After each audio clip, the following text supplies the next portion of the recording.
Hello সবাইকে, আজকে আমি মাথার মাংস রান্না করব। এর জন্য মাথার মাংসটা ভালো করে কেটে কুটে নিয়ে সুন্দর মতো পানি দিয়ে ক্লিন করে নেব। ভালোভাবে ক্লিন করব যেহেতু এটা মাথার মাংস।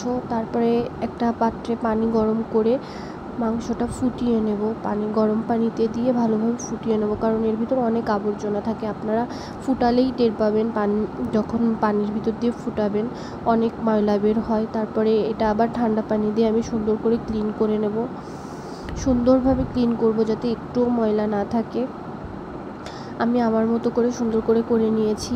তারপরে একটা কড়াইতে কিছুটা পরিমাণে তেল দিয়ে আমি পেঁয়াজ কুচি দিয়ে দেব। পেঁয়াজটা হালকা একটু নাড়াচাড়া করে ভেজে নেব। ভেজে নেওয়ার পরে আমি গরম মশলা দিয়ে দেব, এলাচ, লবঙ্গ, গোলমরিচ এগুলো দিয়ে লাল লাল করে ভেজে নেব। ভাজা হয়ে গেলে আমি আদা রসুন পেস্ট এগুলো দিয়ে দেব।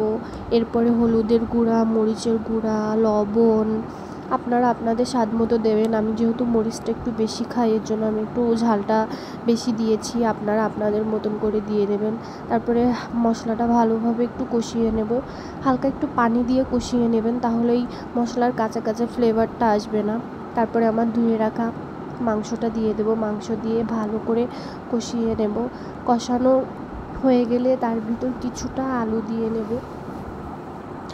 আলু ছাড়া মাংস খেতে একটুও ভালো লাগে না আমার পার্সোনালি, এর জন্য আমি আলুটা দিয়ে নিয়েছি। আপনারা চাইলেও দিতে পারেন, না চাইলে না দিতে পারেন। তারপরে আমি প্রেশার কুকারে দিয়ে সিটি দিয়ে নেব, কারণ মাথার মাংস সিটি না দিলে একটুও সিদ্ধ হতে চায় না। এই তো আমার মাথার মাংস রান্না করা শেষ। আমি 6টা সিটি দিয়েছি, আপনারা আপনাদের মতো করে দেবেন। আমি একটু নরম মাংস খেতে পছন্দ করি, এর জন্য আমি 6টা সিটি দিয়ে দিছি। আপনারা চাইলে কমও দিতে পারেন। থ্যাংক ইউ সবাইকে।